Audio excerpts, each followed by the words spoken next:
Yo, what is up guys? Welcome back to another Transformers video here today, and we actually have some really interesting information from the director himself. He sat down for an interview with Geek Culture. This video came out yesterday, or I guess at the time of me recording this, it was about midnight, so I guess you could say today. But in this interview, it's a quick interview, it's just under 4 minutes long, but he says some super interesting stuff, giving us some clues on what's going to be going on in the future for sequels to Rise of the Beasts, and he also gives us some insight on a few things with the movie itself. So without further ado, let's just break this down and look at some of the most interesting things that he said. So starting off, just to give a quick summary, with some of the stuff I'm really not going to focus in on too much, Mr. Caple just gave a little bit of an explanation on how he went in college when he first saw the first Transformers movie and how much he loved that, and how he's just a fan. He's a fan of Transformers through and through. You can tell just by watching him talk about it, seeing the excitement when he talks about it, and it's just really nice seeing the comparison between Michael Bay, who really couldn't care less about the lore and all that stuff. I mean, you're never going to see Michael Bay deep diving into lore of Transformers and stuff like that. He was just there to make the cool movies and set the blueprint, which he did, like it or not. There's undoubtedly some amazing things and some awful things in those Bay movies, but the one thing that Bay never really got across was his own personal care for the franchise. You're not going to see Bay sitting down and talking about his love for the Transformers. That's just not him. But Caple, on the other hand, every single interview he does, you can just see how much he has a true passion for the actual lore of the Transformers. And that's what is really interesting that we get into next. The interviewer mentions how she actually saw the movie and brings up how the last 30 minutes, and this is something we've actually seen from a lot of the people reviewing when the embargo lifted last week, the early reviewers and stuff, when they were putting out their feedback on the movie, a lot of people were saying that the last half hour of this movie is non-stop action. But Caple brings it back where he talks about that, how and I'm going to keep making comparisons to the Michael Bay stuff just because that's literally what we've had before this. In the Michael Bay stuff, we had non-stop action, and that was pretty much it. It was just the action of it. But Caple stressed how in his action, there's still important story beats going on. There's still things moving forward that are moving the plot forward. So it's not just the action going on. It's not all just spectacle. There's still something within the spectacle that the audience can bring out of it that helps the story overall. Caple goes on to talk about how working with the Creed movies has really helped him with this, because those movies are obviously the core element of that movie is the character Creed, but the highlight, like the action of that movie, is the boxing. So how do you grow the character while also keeping it focused on just the boxing? Because it's not like the characters are talking to each other nonstop in the boxing ring.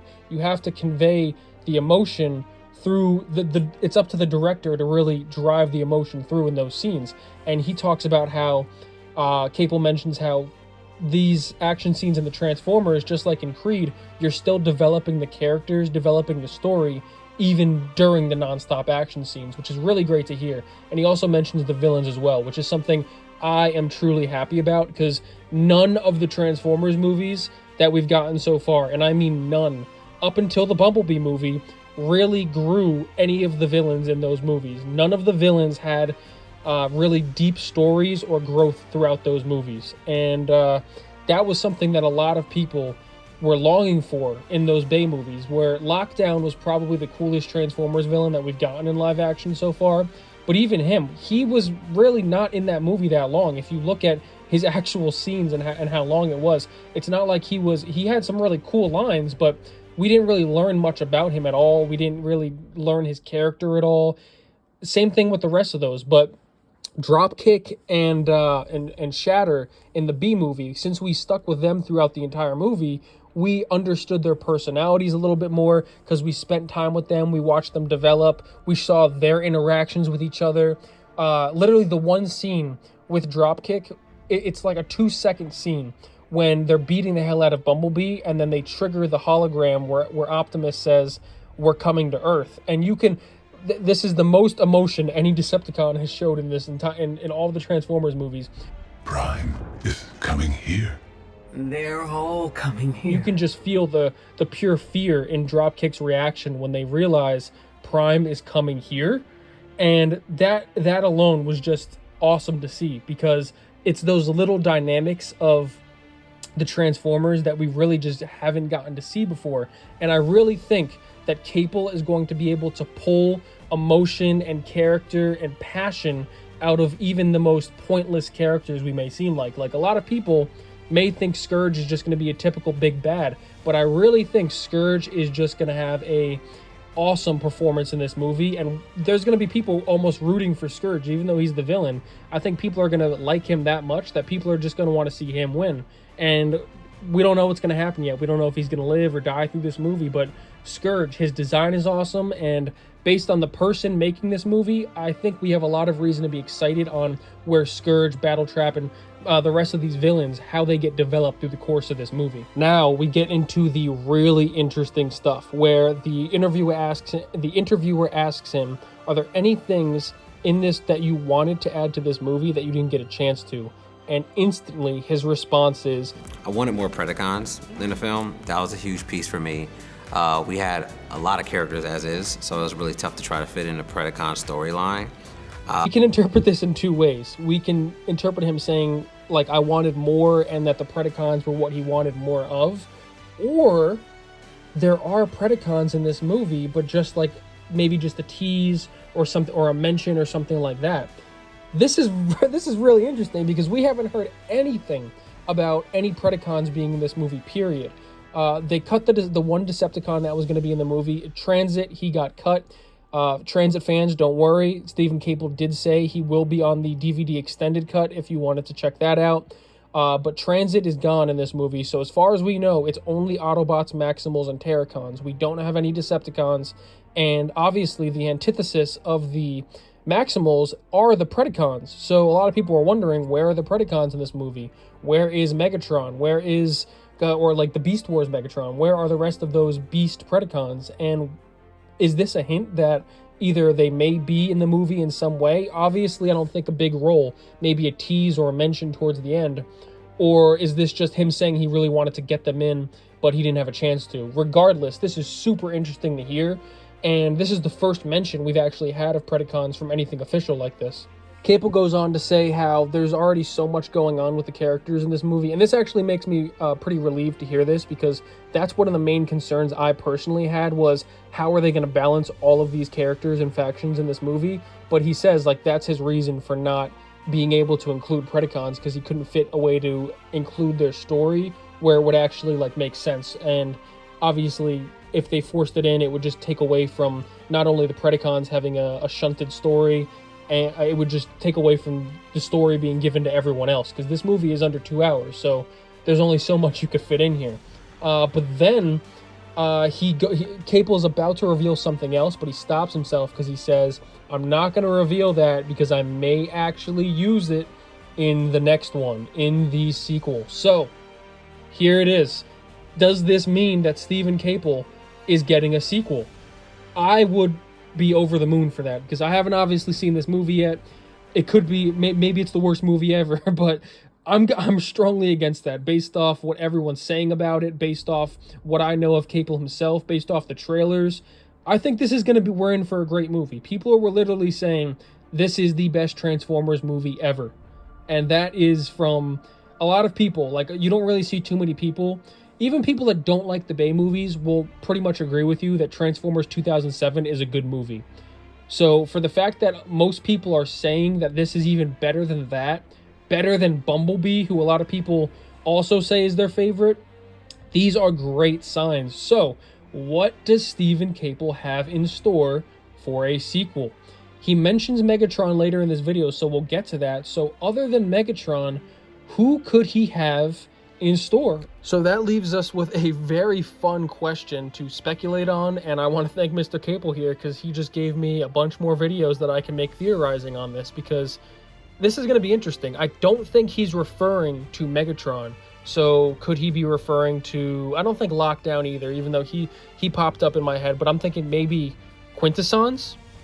That would be cool, but we'll have to wait and see. Now, here we get I know I keep this. He gives us a lot of good info here, but here we get probably my favorite thing that he references here, and this is yet another thing that is going to add more confusion to the whole, is this a reboot? Is this a prequel? Because the producers over at Paramount are talking about how this is a prequel. Caple seems like he seems like he's restricting himself from just straight up saying this is a reboot, but every time he says it, he's like, this is my rendition, what we're doing. Or he'll say, this is my rendition, how we're moving in a new direction, what we're doing with the franchise now, separate from that.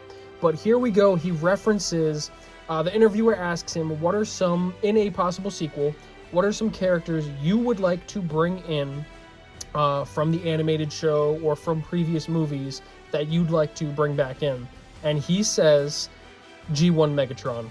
And he's very specific. He says, I know where technically Megatron is at with like the Bayverse stuff, and he specifically says Bayverse. So I think he's being very deliberate with when he's trying to make this distinction between his universe, I know people call it the Nightverse, and the Bayverse.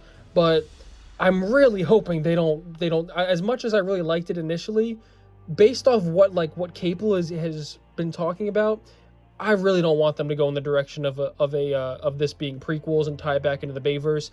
Let this man go off and do his own stuff, because what he's talking about here, he says, I know Megatron is technically like in the ice and stuff with the Bayverse, but I think it'd be really cool, especially for G1 fans, if we got to see that version of Megatron and bring him in and then do stuff with that. I mean, that's awesome. That is awesome to hear. As much as I really do like the Megatron designs from the Bayverse, I really want to see a live action G1 inspired, because look at the Optimus we get in The Rise of the Beast. That's a G1 inspired Optimus. I know a lot of people were not fans of him at first, but I did a poll with over 4,000 votes, and he blew everyone else out of the water for the people's majority favorite design. And honestly, like I said, this design grows on me more and more as they polish the CGI. We're right around the corner now. The toys look great, especially that YOLO Park model. This is an amazing looking Optimus inspired off of his G1 designs. Imagine what they could do with Megatron. Megatron isn't a complicated design. They could make him turn into whatever they want.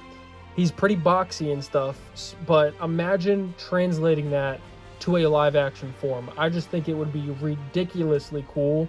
And Caple clearly has the gear spinning in his head about what he wants to do with Megatron, and maybe how they would design Megatron and implement him. It's just really fun to think about, and it's awesome to hear that his head is in this spot. He's already thinking about the sequels. This guy could be getting so many other job offers for the work that he did on Creed, and how well this movie is probably going to be received. He's probably going to get a lot of more job offers, but I just hope that Paramount keeps him locked in and keeps him on the payroll making these next few movies, because this guy really seems like he's got it down.